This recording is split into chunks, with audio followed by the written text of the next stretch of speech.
Brad, we've gone back and forth about whether or not we should do spoiler alerts for our episodes, but I think this episode needs an alert of some other kind.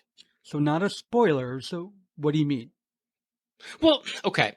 Do you remember when you were a kid back in the day and you had just like an hour before you were going to go to bed and there was your TV show was going to be on and you were so excited and you're sitting there waiting for your TV show to start. You're waiting for Alice or Donnie and Marie. Well, maybe not Donnie and Marie, but you're sitting there waiting for it. And suddenly the episode doesn't start.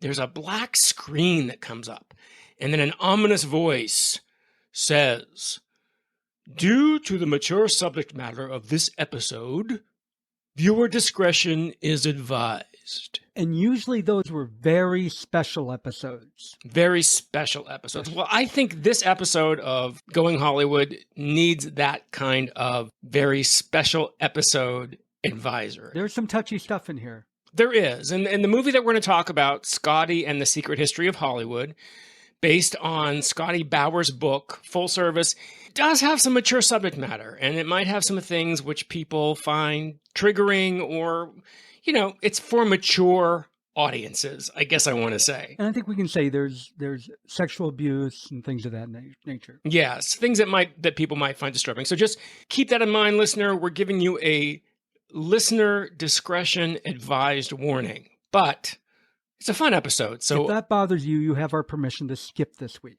I don't want them to skip it. They should listen to it. All right. It's pretty good. Yeah, okay. Just brace yourself. So you've been advised. You've been advised. So we hope you enjoy this episode on Scotty and the Secret History of Hollywood.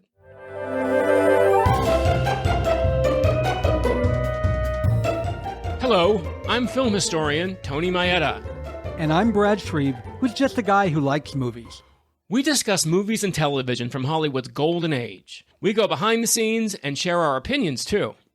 And of course, being the average guy, my opinions are the ones that matter. As does your self-delusion. Welcome to Going Hollywood. I'm Brad. I'm Tony Maeda. And what's your last name, Brad? Brad Shreve. Say your last name. All right, I am Brad Shreve. Or as all my social media titles say, is I am the Brad Shreve. You're the Brad Shreve. Yeah, I had one that was Brad Shreve, and I accidentally deleted it. And since I couldn't get it back, I changed all of mine to the Brad Shreve. That's like with my website. Which, by the way, we need to mention our social media accounts at the end of these episodes. It's like my website, and I can't be that I'm Tony-Maeda.com, not TonyMaeda.com, because my cousin has TonyMaeda.com, and he's a graphic artist, and he won't let it go. So. And my website is bradshreve.com, and you'll find both of those links in the show notes, as well as our social media accounts. There you go. See, we need to get that out. Get that over with before. We didn't do it last time. No, we didn't. And follow both of us. We're fascinating. We are fascinating. Not as fascinating. Well, no. Just as fascinating as Scotty Bowers, which, how about that lead in? That was beautiful. Was that good? Yes, we are going to talk about Scotty Bowers. What's the name of the film, Tony? The film is called Scotty and the Secret History of Hollywood. It is based on Scotty Bowers' book, Full Service. Now, we're not going to talk about the book, Full Service, because this is a classic Hollywood podcast. However, I heartily recommend you read or listen, because it's on Audible, which is my favorite way to read, is to listen. It's on Audible. And for those of you who aren't familiar with Scotty Bowers is I would say just within the past, 2012 the book came out, so in the past 15 years, or 12 years, however many years, finally came out as the legendary urban mythic Hollywood. He wasn't really a pimp. Because he didn't take money, but he was the what would you call it? The arranger of all these assignations. He says he didn't take money. He says he didn't take money. But anyway, yes, he was kind of a legend. He was an urban myth for many years. People would say, you have to, this guy who ran this bordello out of a gas station in Hollywood Boulevard, 5777 Hollywood Boulevard, where there's a fire station now. But yeah, this is about Scotty Bowers, who is quite a character. Did you know anything about Scotty Bowers before this? I knew nothing about Scotty Bowers until you said we should watch this film and we should talk about it. Mm-hmm. So, first of all, thank you very much. It's absolutely fascinating. I do want to tell, before we begin, we're going to talk dirt about a lot of celebrities here. Yeah. And because it's what Scotty had in his book and it's what's in this movie, a lot of this can't be validated. So I want to make sure people know we are not a gossip show. But this book has been sold. It was made a fortune selling. It was a New York Times bestseller. New York Times bestseller. The documentary is a classic. The documentary, Ryan Murphy bastardized it and made a horrible TV show out of it called Hollywood. Don't watch it. Yeah. So it's terrible. So we're not telling anything that isn't out there already. We're going to talk about this film. Exactly. Scotty and the Secret History of Hollywood. And whether it's true or not is probably going to be part of our conversation. So, yeah. And we're going to actually, let's get that out. No, I don't want to get that out. What I want to ask you before we begin, because what in this movie does, Scotty he basically outs a lot of celebrities who, and those, they were out as either being gay or bisexual, right, or many people who were straight. He outs them as being very promiscuous and kinky. Very libidinous. And kinky. So my question to you, Tony, is, because this has been the biggest debate that I've seen about this book and the film. Mm-hmm. Is it okay to out someone after they're dead? There's that question. I knew you were going to ask me that question. No, I don't think it is.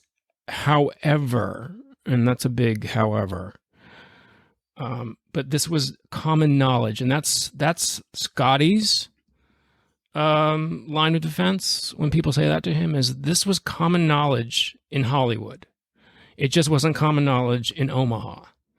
It just wasn't common knowledge in Peoria. You know, I don't mean to pick on the Midwest, but you get what I'm saying. So Scotty's when Scotty would say that to him, that was always his defense, was, you know, people in Hollywood knew it. He's just putting it in print. So it's a very slippery slope. Well, and there's actually a scene in the film where someone confronts him. Yeah, Scotty is doing a book signing, and this guy walks up and he says, "At Just Fabulous, one of my favorite stores in Palm Springs." I've never been there. He's confronted by someone who says, "Do you think this is wrong?" And that's what he says. It was a open secret. Yeah, he says no, in Hollywood. He said it may be news to those squares in Illinois. But everybody knew this in Hollywood, so I'm not telling anything anybody didn't know. And here's the thing. You know what this did for me personally? And I had my own little, not a dark moment of the soul, but I had to reflect on this, because my first reaction was, you have no right to do that. And I thought, okay, but what's so bad about what he's doing? You know what I mean? I had to confront my own internalized homophobia that I have and say, he's telling the truth about these people, that he's telling his experience with these people. He's every right to do that. And why is that bad? He even says that to that one guy who comes up with, you know, the book and says, how can you do this? He's like, so you're saying it's bad to be gay? It's bad to... These people are living their lives. We are so conditioned by Hollywood, mostly, at least I'm speaking myself, pretty much, to this idea that of what's wrong and what's right and what's acceptable and what's not acceptable. These people are living their truths. And I had to really look at that and say, so what's bad about this? If he was saying they liked chocolate ice cream, if he was saying they liked pistachio instead of strawberry, would I be like, oh my God, you can't tell somebody, he's dead, he can't defend himself because he likes pistachio?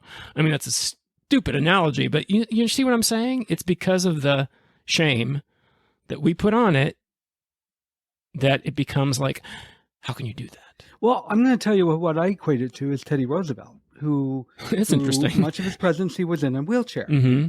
And he never Franklin. I'm sorry, Franklin. Yeah. Yes, I'm sorry. Yeah, much later. Franklin Roosevelt was in a wheelchair through much of his presidency, if not all of it. Mm-hmm. I'm not sure.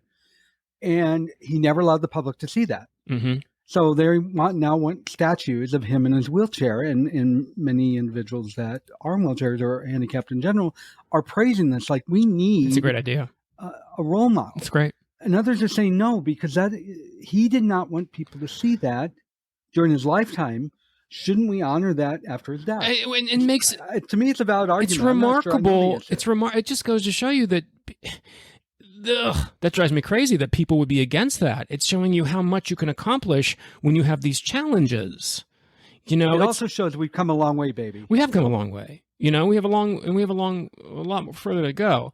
But I'm not equating being gay or being bisexual with any kind of a physical handicap. I hate that word. Oh, no. I apologize for that. And I think you understand that's not what I'm doing either. But it is a challenge, especially in those times. And somebody brings up a very valid point in the film. I think it's probably William Mann or some of the interviewees, that you don't understand these people, these kids, I always call them kids, who came of age maybe in the 90s and 2000s, that in the 60s and the 50s, okay, you could be arrested, but you could also be put into an asylum. You could get a lobotomy.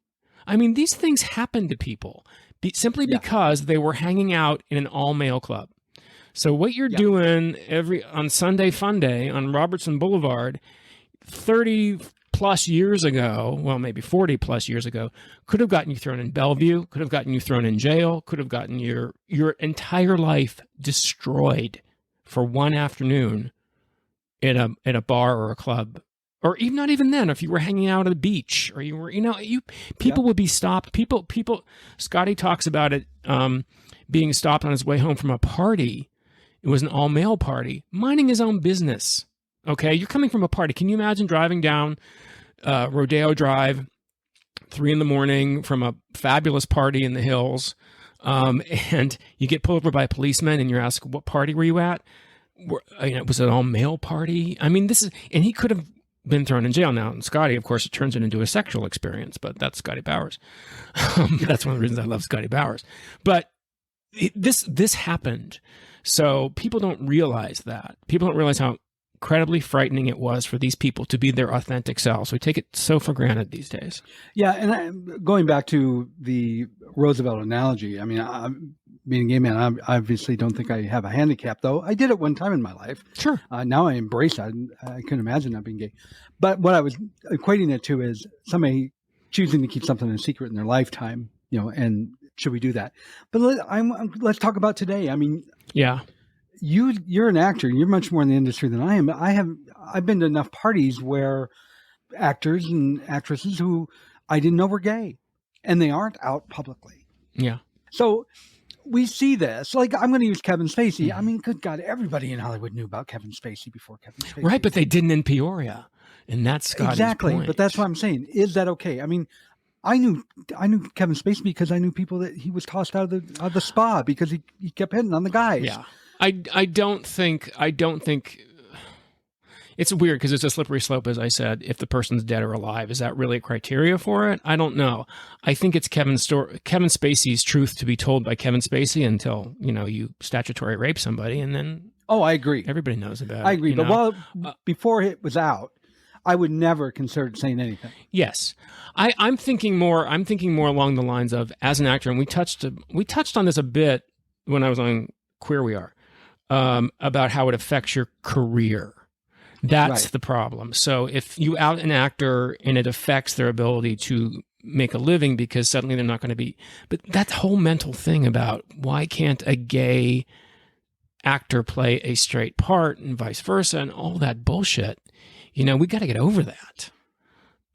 We've got to get over it, and we're getting better at it, but it's still, and so these actors that Scotty was helping, these stars that Scotty was helping, he was his theory is, and his defense is that he was helping them to live their authentic lives. He was making them happy. Yeah. So he doesn't see anything wrong with, they're all dead, and they don't care with their families, or what are their families going to say? That's what people always say. You know what? It's 2000. Well, this was 2012. It's 2012. If their families, get over it. Yeah. Gay people exist. Yeah, they did. They didn't just pop up after Stonewall. They've been around forever. And to set this up for folks, Scotty was born in 1923-ish. Ooh, good for you. He was a Marine in World War II. People kind of use the term hero loosely, but he served in 3 major battles, including one of Iwo Jima. So I'm going to say he was a hero. Yeah, I think so. I think anybody who serves as a hero, as far as, Certainly. Absolutely. And now after the war... And his brother was killed. His brother was killed, which was very tragic to Scotty. Is one of the few times I've seen him actually get emotionally in a sad way. Mm-hmm. After the war, he, instead of going home to Illinois, he went to Los Angeles. And as he said, that's what many of the men did after World War II. Mm-hmm. So in 1946, he started working at the Richfield gas station in Hollywood Boulevard as a gas station attendant. Hollywood and Van Ness, for anybody's in the area. Hollywood and Van Ness, there's now a big, beautiful fire station there. Big, beautiful fire station. And for those of you not familiar with Hollywood, just to give you a perspective, it's a half a mile from Hollywood and Vine and about 1.5 miles from Grauman's Chinese Theater and about the same distance from Paramount. So right there in the midst of Hollywood. Heart of Hollywood. Is where this gas station is. Yeah. And I looked those up specifically so I can give people perspective of where this place was. This is interesting because you and I have talked about the changing face of Hollywood. Just think about the Hollywood of today. Can you imagine a star the caliber of a Cary Grant driving into a gas station on Hollywood Boulevard today? I mean, just think about that. These stars were in Hollywood. I mean, it's like Cary Grant's driving, George Cukor's driving up to a gas station in shit Hollywood. Yeah. I mean, but that's how much different. Yeah, there. So that's amazing. Hollywood today is a what's it? It's not a cesspool. Well, no, I'm talking about the when people talk about Hollywood, it's more of a. Oh yeah, it's a state. It's a state of mind because the city of Hollywood, or actually, it's not a city. It's never been a city. It's maybe back, I think, in very, very like the early 1900s, it may have been a city, but it's been L.A. ever since. It's a neighbor. It's a community. And LA absorbed it. It used to have luxury hotels. I mean, if you remember Lucy and Ricky in the 50s, that they stayed in Hollywood when they went to Hollywood and had that beautiful apartment. That, like everything in just Hollywood in the movies is just like Paris and all the movies. Yes. Everything in Paris overlooks the Eiffel Tower. Well, of course, everything in Hollywood overlooks the Hollywood sign, at least in the movies and TV. And it's not that way anymore. It's a cesspool. I mean, you walk down the street, if you walk down the Avenue of the Stars, you see drug deals going on. You see tourists all looking at the stars, and they're excited to see those. But you also see them looking around like, what the? Yeah, we've talked about how depressing. Yeah, it's pretty depressing. And Mickey Rooney, who we talked about in the Breakfast at Tiffany's, and I'm not a huge fan of Mickey Rooney. For years, he did work very hard to try to restore Hollywood to what it once was. He didn't succeed, as we know. He didn't. No. Clearly, he didn't. But that was a big mission of his. I keep thinking that it's probably, and this might be a bad thing, it might go to the way of, it is probably going to go the way of 42nd Street, and it becomes a Disneyland, which I don't know, good or bad. Yeah. And, if that's it, it ain't happened yet. I'll tell you right now, it ain't happened yet. But everybody's heard about Hollywood and Vine. You're all familiar with that from probably since the beginning of time. That was Hollywood. There's also Hollywood and Highland, which is where the Dolby Theater, which is where the Academy, is it the Dolby now? Who bought it? Mm-hmm. You're right. It was originally Dolby, wasn't it? It was originally the Kodak. Okay, it was the Kodak Theater. Now it's the Dolby Theater, and it's where Grauman's Chinese Theater is as well. Yeah. They are a mile apart from each other. Yeah. And so there's a nice development now in Hollywood and Highland, and there's a nice new development now at Hollywood and Vine. And the goal was that good development would grow between the two. And we're talking about good development. We're talking about Times Square, all the major chains, Planet Hollywood and all those others, all the usual chains that you see in all the tourist spots and all the usual things. But at least, at least it would be better. Right now, it's all pawn shops between the two. Yeah. So it hasn't happened yet. Hasn't. But the gas station was you said a mile away from Hollywood and Vine about? It was a half a mile from Hollywood and Vine. Yeah. And so he's working at this gas station, and movie stars, the very first one, Walter Pidgeon, who, for people who don't know who Walter Pidgeon was, he was in Mrs. Miniver, when they probably won't know what Mrs. Miniver is. Walter Pidgeon was a leading man, I think it's safe to say, in the 30s and 40s. He transitioned into a character actor. For our gay friends out there, he played Florence Ziegfeld in the film A Funny Girl. So if you don't know who Walter Pidgeon is, that's Walter Pidgeon. And Walter Pidgeon was a major star in the 40s. I mean, Mrs. Miniver was a huge film. So he drives in his convertible and meets this good-looking gas station attendant just out of the war, and invites him to his house to go for a swim, because that's what you do when you're a movie star getting gas in Hollywood. You invite the gas station attendant to come on up to the hill, and it's such a hot day. Let's take a swim. So, of course, Scotty, being the industrious person he was, got in the car and went and took a swim and then some. And that's how it all started. Tony, I'm stopping our conversation real quick. Why? Brett, we're in the middle of a podcast. But this is about the podcast, and it's very important. Okay. Listener, whatever app you're listening on, whether it's on the computer or on the phone, reach your finger or your mouse over. It usually says follow. Some still say subscribe. And click that. And what's going to happen when they do that, Tony? They're going to get notified when a new episode is available, and they can listen to us again. You don't want to miss that. No. Can we get back to the episode that we were recording? Of course. Please? Of course. All right. Thank you. Don't forget to subscribe and follow. There you go. We haven't talked about profanity here. How far do we want to go? Well, I've already dropped the F-bomb, haven't I? Okay, good. I just want to make sure, because I have no problem with that. Well, yeah. Well, Scotty also. Okay, because Scotty uses fuck a lot, so. He also did it a lot, too. And he talks about giving blowjobs a lot, so. But yeah, so he got So anyway, go back to where you were. So that's how it started. He got about $20, and it soon became a cottage industry. This gas station. I mean, he got all of his buddies who were, when he realized what a lucrative opportunity this was, he got his buddies who recently out of the Army, out of the Marines, who didn't have jobs. They served their country and they have no money. And it became a small cottage industry out of this gas station in the middle of Hollywood, where he would set these up. He would set these trysts up. And it became quite a little cottage industry. And what Scotty says in the film is he told these guys, they were all good-looking guys, and he's like, and I guess at least a good percentage of them were straight, according to him. He's like, It's 20. He said everything was $20, no matter what it was. It's always $20. He's like, no matter what it was. He's like, they just want to give you a blowjob. He's like, shut your eyes, pretend it's your girlfriend, and you get $20 for a blowjob. And that's kind of how it started into this whole. Yeah, it's quite amazing. And he made connection. I mean, his connections just grew and grew and grew. And he eventually ended up, people, obviously Walter Pidgeon talked because the next thing you know, George Cukor was driving in and Cary Grant was driving in. I mean, so it's pretty astounding. I mean, the thing about Scotty's story and the thing that I think my first reaction was, is this real? Is this true? Could this really have happened?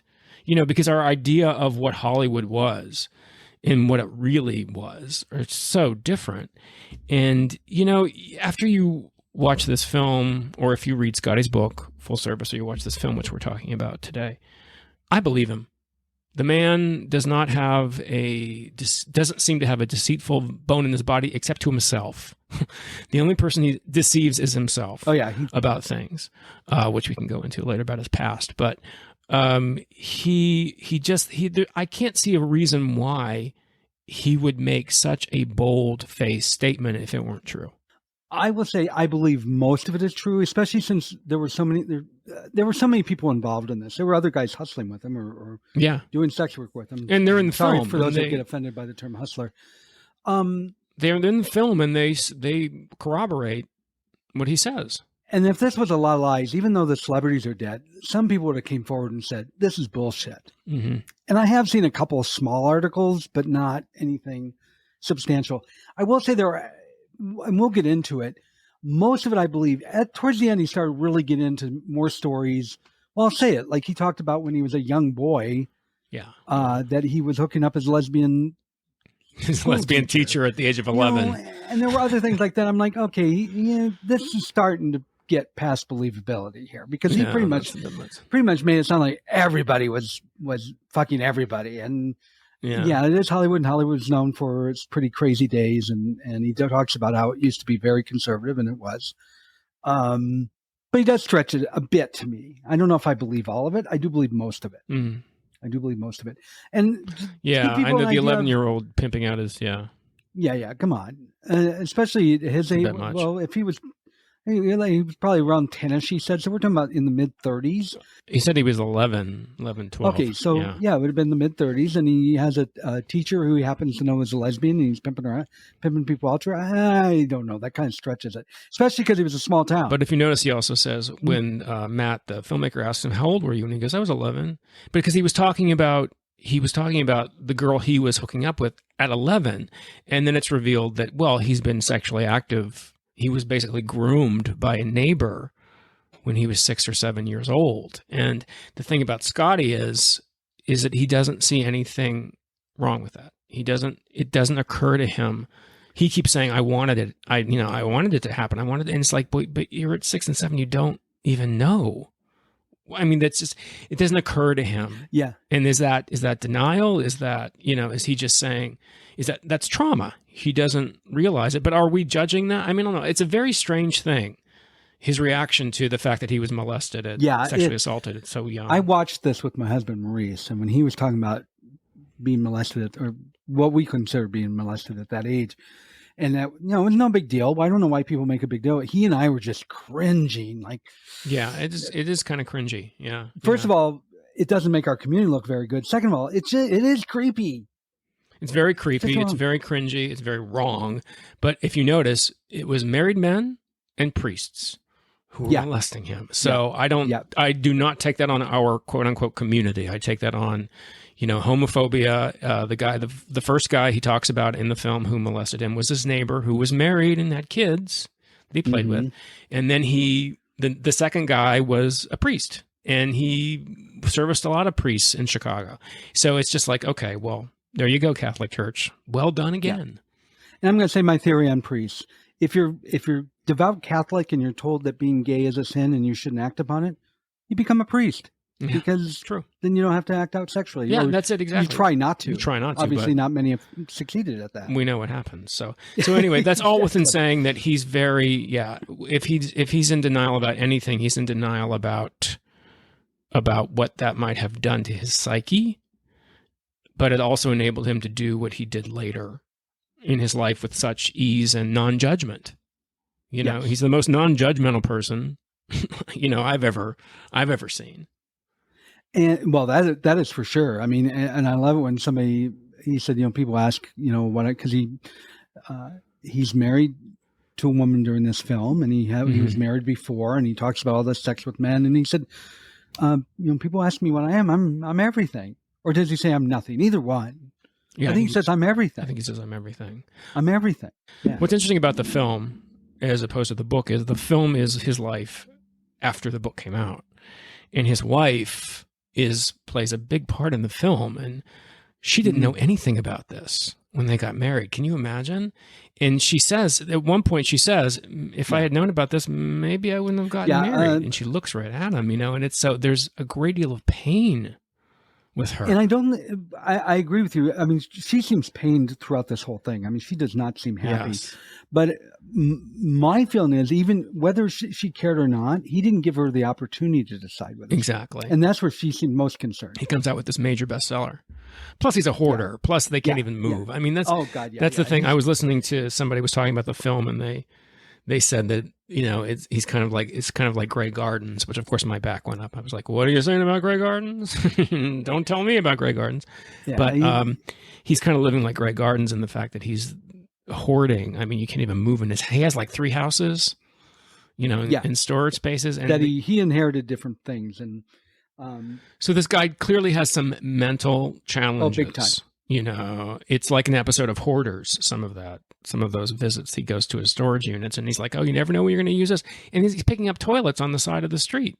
I'm like, you don't need. You have a New York Times bestseller. Why are you getting a toilet off the street? He's picking up toilets on the side of the street, and he says, "In case I need one." I'm like, when the fuck do you need a toilet? You're going to keep a toilet lying around in case you need one someday? It's like Hoarder's textbook 101, yes. In case I need it. You never know when you might need this. And the other thing, his wife keeps talking about how run down the house he's gotten, and keep pointing out this rotten porch they're on. And Scotty just sold this bestseller. He does have a lot of money. He's inherited money from different people he knew. You wouldn't know it from what he lives in. Of course, I don't know how well he spent it. But even down to, they had problems on the roof. He's 90-something. He's 91, I think, when this film was made. Yeah, well, he was 88 when the book came out. Okay, so I think he was 91. 90, we'll say. He was, says he has his 90th birthday party. Yeah, he has his 90th in the very birthday beginning, party. yes. And he's climbing, he's talking about how much in pain he is, and he's climbing up this ladder to the roof to do work up on the roof, and he's trimming his own palm trees. When I had my house at 35 years old, I didn't trim my own palm trees, for God's sakes. I hired a guy to climb up there. You know what? Though, but he's so cheap, he won't do it. He keeps saying, that might not be cheapness. That might also be denial of age, because my father would climb ladders at 89 and 90. And my mother would say, get down from that ladder. And he wouldn't do it because he was, damn it, he's going to do it. He could still do it. And Scotty says that I can still do this. So that's also, I think that might also be a denial of age. Well, the other thing he says is, I know I can do better than they do, which really fit his personality. Yes. That really fit his personality that you saw throughout the film. Yes. Oh, of course. Yes. Well, he's a total control freak. So to give you folks an idea of his operation, in case you haven't seen the film or read the book, this wasn't just a guy standing there in a gas station, pointing people in directions. In the back of the gas station, there was a trailer. And that trailer was divided by curtains into 2 separate rooms with king-size beds. So he would rent people out to go there and have sex. He put not necessarily a glory hole, it didn't sound like, but more of a peephole in the bathroom. Peephole. Where you could pay for people who like to watch. Sit on the toilet and watch, and not just watch guys peeing, but also watch guys that were in the bathroom having sex at the same time. Mm-hmm. He had a friend, what did he say, an old queen who had a hotel across the street. He said, my friend was an old queen who had a hotel across the street, and would say, okay, I've got this room, this room, this room, $5, whenever somebody wants to come use it. So this was a major operation. And they would go to people's homes. And he would go to people's homes. Not just the homes, the hotels. I mean, he talks about going to the Beverly Hills Hotel, to the bungalows, because you can get to the bungalows right off the street, which is still true today. Yes, you can. And they would do parties, and he would go to people's homes. The thing that I find really fascinating about this, the sex aside, is how close he became to these people. He became close. Not only trick, quote unquote, with George Cukor, they became friends. They became friends to the point where he became close with Katharine Hepburn and Spencer Tracy. Who were close to Cukor. Spencer Tracy lived on Cukor's estate in a guest house. He didn't live with Hepburn. That's a myth. They did not live together there. That was his. Hepburn would visit. But he would, and there's also stories about him, and you and I touched on this a bit the last time I was on Queer We Are, about Hepburn and Tracy's relationship, and was it real, wasn't it real? And, he says, quite frankly, that Hepburn was a lesbian. She never would have thought of herself as a lesbian, but he says, he set her up with women, a lot of women, throughout their career. And that's something I want to bring up, because you did bring that up. My other podcast is Queer We Are, and that's how Tony and I met. And you described the situation, because I love Katharine Hepburn, and you said, and I brought up the fact that over the story has always been that you hear is that either she was married or he was married, and that's why they never got together, even though they loved each other for so many years. And I may be wrong. I think you said maybe there probably was love in the beginning, but it turned into more of a friendship over time. Yes. Yes. And that's kind of what Scotty says, except Scotty goes on to describe that Spencer Tracy was, if nothing else, bisexual. It sounds more like he was homosexual, the way Scotty kind of hinted at. And Katharine Hepburn was lesbian, and I'm like, okay, I don't know. That Tony didn't talk about that part. No, well, I think what I did talk about when we did Queer We Are is that you can't take our 21st century ideals of what sexuality is and impose them on early to mid 20th century. It just isn't that, no one was gay. You can do gay, straight. He talks about the spectrum of sexuality. Hepburn never would have considered herself a lesbian, because the term lesbian would not have ever occurred to her, because she had affairs with men. She had a long affair with Howard Hughes. She was married briefly. She was in love with Spencer Tracy when they first met. When they first met on Woman of the Year, as I said to you in Queer We Are, all you have to do is watch Woman of the Year. The chemistry is undeniable. They see each other, and it's like a bomb goes off. You see it in their eyes. So there was definitely a physical at the very beginning that probably, because she was, bisexual, or she liked women, and developed into a romantic friendship, regardless of the fact they were there for each other. It doesn't matter if they were sleeping together or not in the end. It was not this great, long, decades-long romantic relationship, though, that Hepburn herself perpetuated after he died. That's all on her. So it makes perfect sense to me that she still sought solace in women, because she needed that kind of, he didn't give that to her. He didn't give her what she needed. She needed something, obviously, from women that a close relationship with a woman can provide. And here's the thing I think is interesting about Tracy is that everyone always says, well, no one could understand why he drank.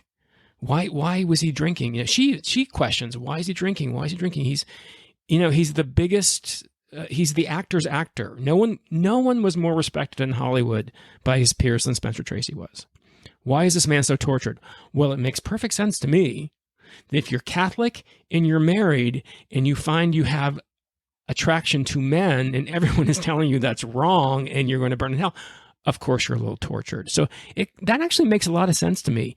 That I don't think that Tracy was homosexual. I think probably had homosexual tendencies and was afraid of this attraction he had, which made him drink and made him ornery and made him, because he also had affairs with women in addition to Hepburn. So it's really fascinating. But I think that's one of the reasons why I went, I think there might be some truth to this story, because that makes perfect sense to me about Tracy. Well, as an alcoholic, I'm thinking, well, people become alcoholics for reasons that there don't always have to be a reason. No, it's a disease. I agree with you on that. But he doesn't sound like he was an alcoholic.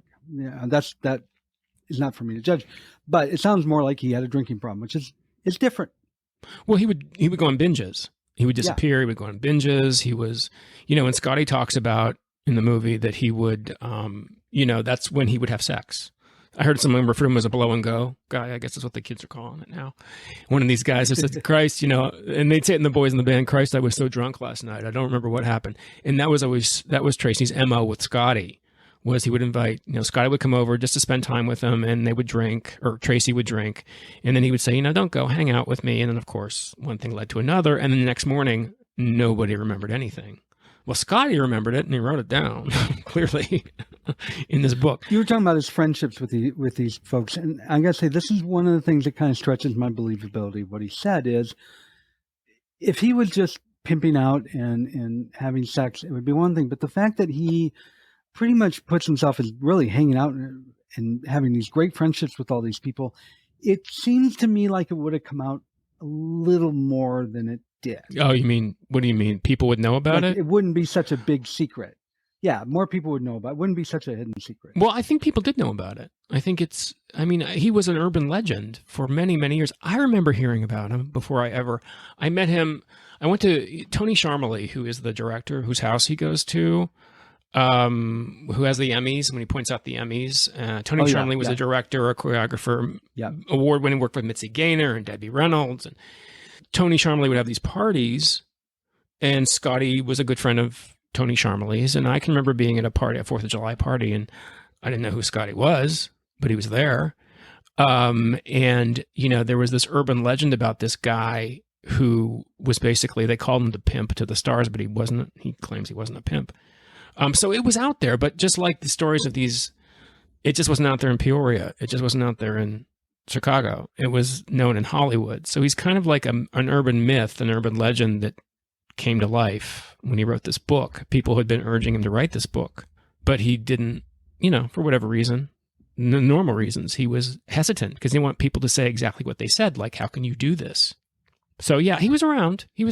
What I think is interesting though, and this is the thing too, because my thought too was when he's talking about this friendships with these people, with Cecil Beaton, of all people, Cecil Beaton, and Laurence Olivier, and Vivien Leigh, and the Duke and Duchess of Windsor.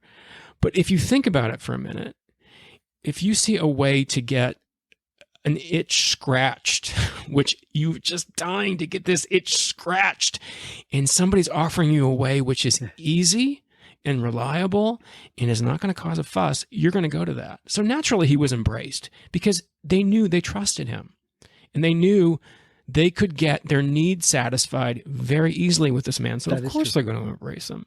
It kind of makes sense when you really think about it. And you do touch on one thing that they do bring up a lot. And I will say the people that, I don't want to say worked for him, the other guys that he hooked up with other celebrities that are still alive. There were some of the guys that he was pimping out, whether you want to use that term or not, that he never would have said anything. And that's why he had these people's trust. And he said, when he was confronted, like, why are you're selling this book? And he said, right, if any of these people were alive, I wouldn't take a dime for it.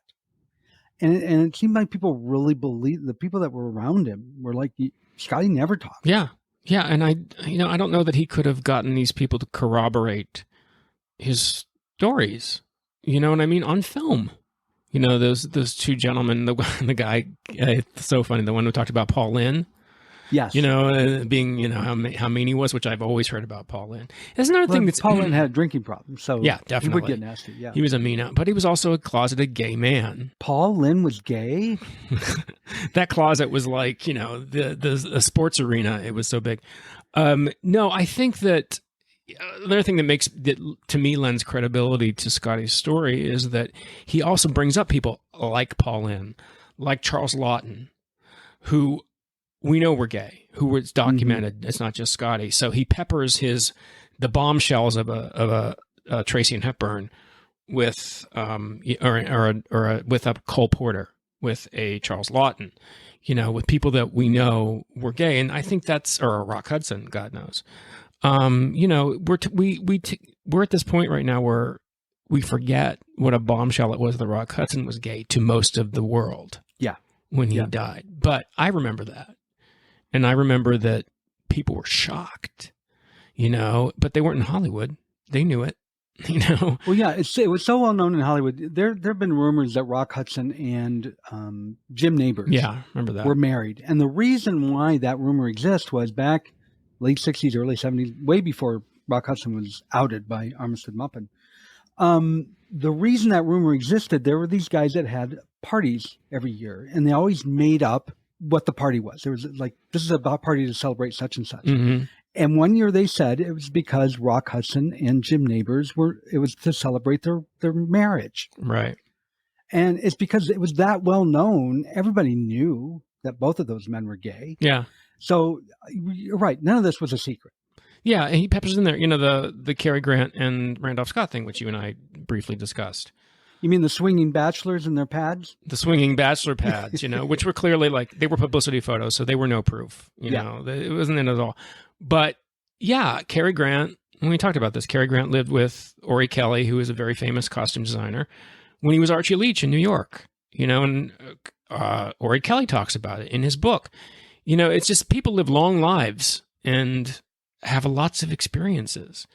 And, you know, it's really kind of naive of us to buy the bait that Hollywood throws us about these people's lives. They were artists. Artists are crazy. You know, they're normal people, but they're crazy. They have appetites. It's crazy to think they're living in, you know, these little suburban scenarios. And I think Scotty kind of blew the lid off that.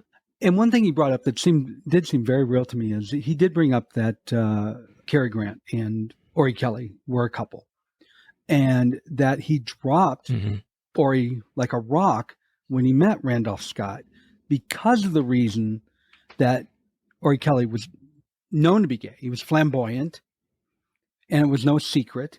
Right. And to protect himself, and probably because he was attracted to Randolph Scott, the guy was pretty hot. Well, yeah, I think Scotty gets his time. Cary Grant broke up with Ori Kelly long before he met Randolph Scott. So, I mean, Cary Grant, that ended because, as I said to you in Queer We Are, you know, Cary Grant's aim, primarily objective in life, was Cary Grant. Mm-hmm. And when he came to Hollywood, he realized, you know, with the production code coming into force and the conservative attitude really clamping down on him, that he needed to be with a woman. So he married Virginia Cherrill. His first wife was Virginia Cherrill, who was in Charlie Chaplin's City Lights. So that was, the Ori Kelly thing was long over before he met Randolph Scott. But his point is accurate. Okay. Well, he was 90. We can forgive him. Yeah, I mean, his point's accurate, though. It's true. It's true that he, you know, Cary Grant was probably like, I'm Cary Grant. I'm not going to be with this guy. You know, it's accurate in its, what did we just say that I said I hated? It's truthful. It's not necessarily accurate, but it's truthful, you know, which, you know, we were just talking about the terrible version of this book that Ryan Murphy put out called Hollywood, which really bothered me because it totally took Scotty out of the equation, which made me so sad because Scotty's life is so amazing, clearly by this movie that we're talking about and by his book. Why would you take him out of the equation? But he did. And I want to get into some of the more people that he claims that he hooked up or had sex with. But to give people an idea how much, for lack of a better term, respect Scotty had, or how much people. I don't know if it was the publishing party for his book or whatever. The movie opens up and he's at Chateau Marmont with this huge crowd of people on an event they held for him. It was his birthday, actually. It was his birthday on this patio. And to give you an idea, Chateau Marmont, if you can stay there for $600 a night, you're getting a deal. Yeah, that's something. This is no slouch of a hotel. So that cost a pretty penny. It did cost a pretty penny, and there was a lot of people. A lot of old Hollywood there, not necessarily names that you would recognize immediately, but I mean, I saw Carol Cook there. I saw a couple people there that I recognized. So, I mean, I saw a lot of plastic surgery. Well, it was kind of the theme when they would have these parties. How about the cocktail party that he was working?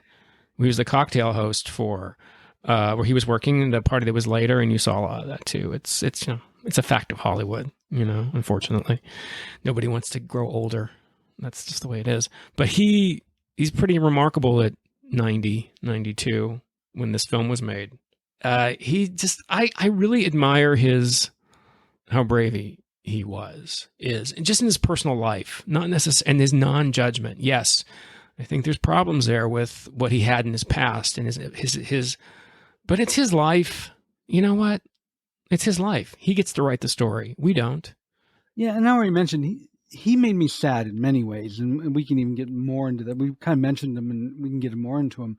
But he is. It's just like no judgment in this guy. None. It's beautiful. What a great thing, right? What a if we could all live that way. It might have been caused by trauma, but the result was that he, at least in his take, he helped a lot of people out, and he was just non-judgmental about people.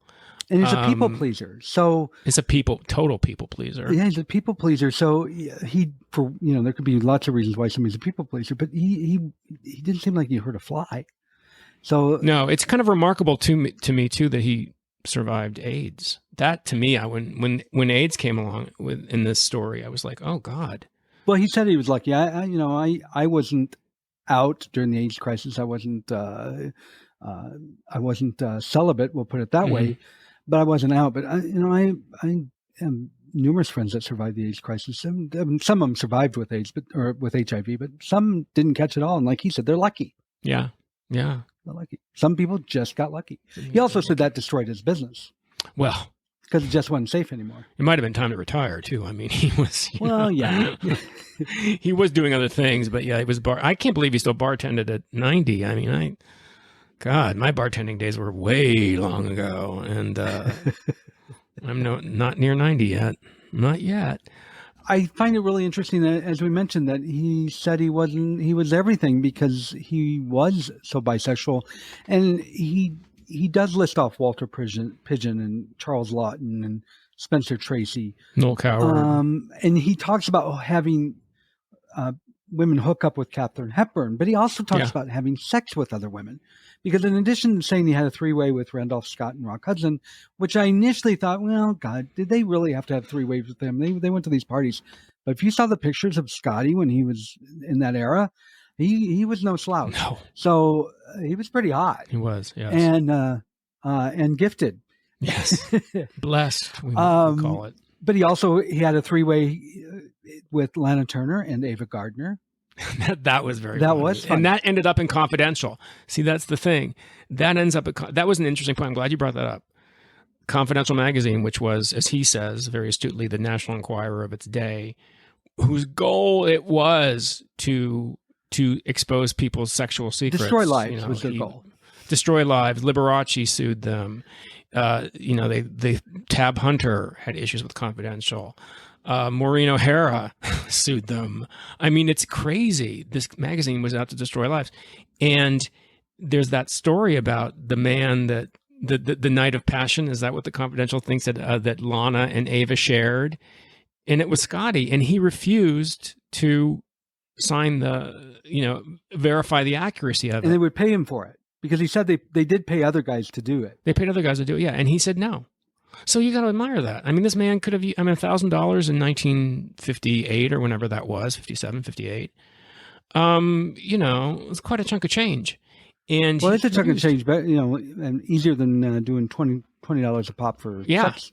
I mean, come on, or bartending or all that stuff he did, but he wouldn't do it. And I admire that. He, he was definitely, he had an interesting form of integrity. And I think it's pretty remarkable. Well, others he said he had sex with were Cary Grant, which I find that believable. Betty Davis and Vivian Lee. I believe that. Yeah, the Vivian Lee's very funny. He said he did have sex with J. Edgar Hoover, which the only reason I would question that is J. Edgar Hoover was so in the closet, I think it would be more secretive. But at the same time, he also admitted that J. Edgar wasn't all that hot of a guy. Again, so I did believe that. Scotty could be trusted. That's right. The whole thing. I mean, George Cukor gave him the seal of approval. And he could be trusted. So it makes sense. Tim Gunn talks about in his book, Tim Gunn is, right, from Project Runway, about when he was a kid and he lived in Washington, D.C., about his father who worked in government bringing him to some office building in Washington, D.C. on a Saturday to meet Vivian Vance. And he said, and he was a kid and he loved I Love Lucy. And he met Vivian Vance in Washington. And he started to think later on, why was Vivian Vance in Washington, D.C.? And she didn't look like Vivian Vance. And then later on, he put it on, it was J. Edgar Hoover. it was actually because his father knew J. Edgar Hoover. And that's who it was. And he was in full drag. So I guess I think that's probably, I don't know. I hope he paid him well. Now, wait, what year was that? That would have been in the 50s. The late 50s. Okay, because I was gonna say I've seen early pictures of Vivian Vance, and she was gorgeous, but yeah, it wasn't. It was 50s or 60s. Even in the 50s, when she was made to give that frumpy look, she looked better than J. Edgar Hoover in a wig, I think. Yeah, well, I think it was probably early 60s, probably when Tim Gunn was, or maybe late 50s. Maybe if you squint your eyes. Well, yeah, and you're a kid, But I mean, you couldn't have fooled me. I would have known it wasn't Vivian Vance. I've been like, that's not Vivian Vance. Get out of here. No, it's kind of crazy. It's kind of crazy. I just thought it was interesting. I love the guys that he had on who he could still get a hold of, who had worked for him, and how indebted they were to him, how much they loved him still. They did. That one guy, him. I mean, they just adored him. And it just makes you question, wow, how could this... What reason would they have if he was not telling the truth? Would they have for doing this? They didn't get any money from this documentary. They weren't making a buck from this. No, they didn't. And like one guy said, I wasn't that much of a looker. I don't know his exact words, but he didn't think he was that much of an item. And Scotty said he was busy as hell. Help him get that house. He said he got that house. Yeah. So, you got to be grateful for that. Well, Scotty bought his house. I don't remember how much he paid. Said he paid for it, $22,000, I think, when he bought it. Yes. Just recently sold, not long after he died, for like $900,000. And all these places that were left to him.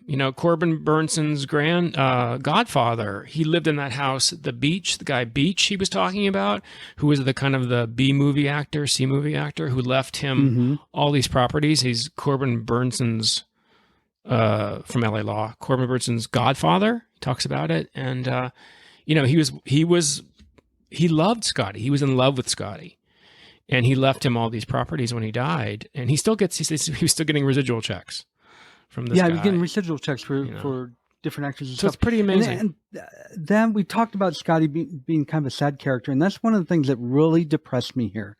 What was the man's name that was Corbin Burnson's? Beach. Okay. So when Beach died, he said Corbin wanted to rent a yacht and bury him at sea. Yeah. And Scotty said, that's bullshit. No, we're not going to do that. And so for decades, it sounds like, Beach's ashes were in the trunk of a car in a garage. In a storage unit, yeah. In a storage unit. And towards the end of the film, what Scotty did with these ashes was... He opened up the bag and he took the bag out of the box, I think, for the first time. Yeah. He cut open the bag, and then there was a crack. A hole. There was a hole in the patio because it's so old and rotten. He just dumped the ashes through this hole and started hosing it down with a hose. And I'm like, nothing really seemed. He seemed very unemotional. It was, and I'm like, Corbin, granted, maybe he didn't need a burial at sea, but Corbin wanted to bury the man at sea, and you're just practically flushing him down the toilet. Not exactly, but yeah. I found that very sad. He talked about his daughter, that his daughter died from having a botched abortion when it was illegal, which obviously is very tragic.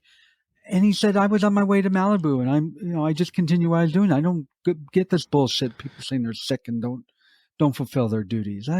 Well, there was definitely there's sad. Definitely a disconnect there. There's definitely a disassociation, and I'm not a psychiatrist, psychologist. I can't tell you what trauma does to when you have a young life in your life, when you're young and you have trauma. But I mean, it makes perfect sense to me, that kind of disassociation. Yeah, and it does. And it's funny because Maurice and I watched it, and then we discussed it together, and we both had the same feelings, because he seemed very unemotional through the whole thing. I'm talking about the ashes. I talked about he said he went to work when his daughter died because that's what you do. But when he talked about his brother dying in the war, it was the first time he really showed emotion. He was crying. You could tell he was fighting, bawling. Yeah. That was the first time I saw real emotion there. Yeah, it was a very moving scene. What is it about? Maybe it was the youth thing. Maybe it was because he was just a kid himself when that happened. I may have been the youth thing. I think it also would have been that Scotty was very active in the war as well, and his brother was actually in the war shorter than he was. And Scotty survived these big battles. It could also be the tie with his brother. I'm a jaded ex-actor and gay actor in Hollywood. I don't get, the silliest things get me emotional, but I tell you, the one thing that does get me emotional is anytime I talk about my parents. It's that bond, which is so primal from when you're a child. And I think that he might have had that with his brother because of what they went through.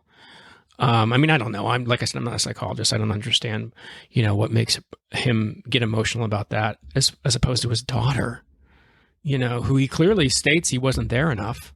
But he keeps everything the same. You notice that her phone was still there. And not only was her phone still there, he said it was still connected. Still connected. In this house that he doesn't even live in anymore. Doesn't go into. He only goes into wind the clock. But he has not disconnected that phone. Clearly a man with a lot of issues, a lot of issues. It's a field day for a psychologist, I think. Oh my God, yes. But yes. It's also kind of wonderful. The effects of it in the non-judgmental thing is the plus side to it, the good side to it. The bad side is all this other stuff we're talking about. And it probably helped him with his business. I mean, he was emotionally detached. Yeah.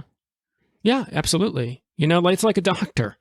A doctor, I don't know, not a great comparison, but, doctors absolutely have to be emotionally detached to do what they do, I'm sure. So it served him well in his business. And, in his life, maybe not so much sometimes. So I want to get your final take on it. We kind of both have talked about where we feel, but here's my gut on the reality of Scotty's story. Like the Ori Kelly and the Cary Grant story, where you said that, he said that Cary dropped Ori to get with Randolph Scott, and you said no, there were gaps. There was a huge gap there between those years. I think he gets some things confused. Yeah, sure. So I don't believe everything that he said. I believe the vast majority of it's true. I refuse to accept that all of this is made up because it would be exposed very easily. And so difficult. Yeah. But I do think a lot of it is embellished. That's my opinion. Because there was just too much. I just felt like he made out like that everybody in Hollywood was his friend, and everybody in Hollywood was having sex, and the whole background with the teacher and all that. I feel like that was all embellished, whether he meant to or not. I don't know what your take is. No, I see what you're saying. I feel like many things, the truth lies somewhere in the middle. Yes. I think that it's very difficult. And I said this to Jerry when we were writing the book, that, memory is a very tricky thing. Who among us can remember things that happened to the exact detail when we were 16, when we were 17, unless they were hugely traumatic things. So he's coming from a perspective of 80 plus years, remembering things that happened Right. 50, 60 years before. So I think, yeah, his timeline can be off.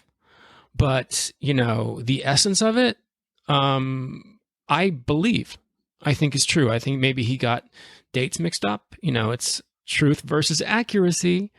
But I can forgive it when it's somebody's life they're remembering, as opposed to when you're creating a story on somebody's life.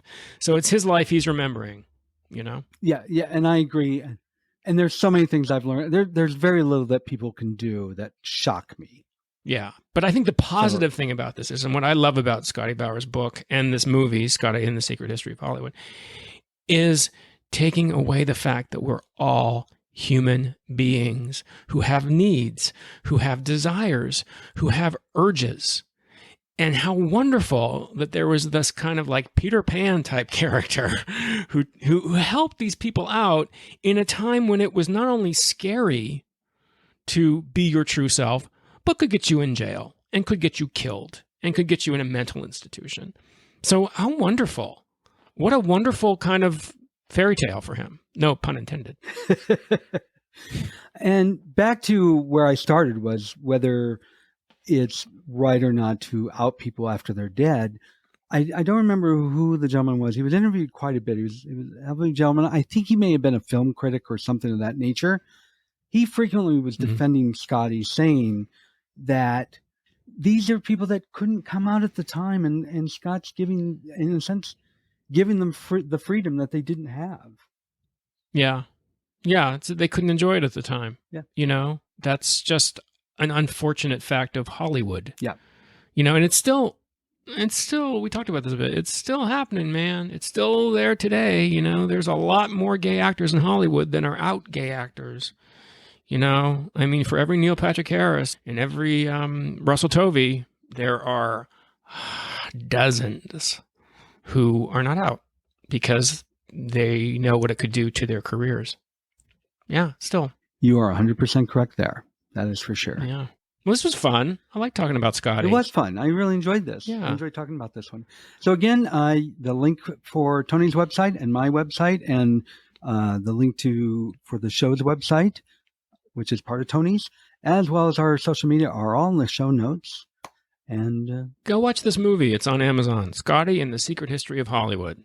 Yeah, it's a fun movie. It's very well done. It's wonderful to watch. Thanks, everybody. Thanks for listening.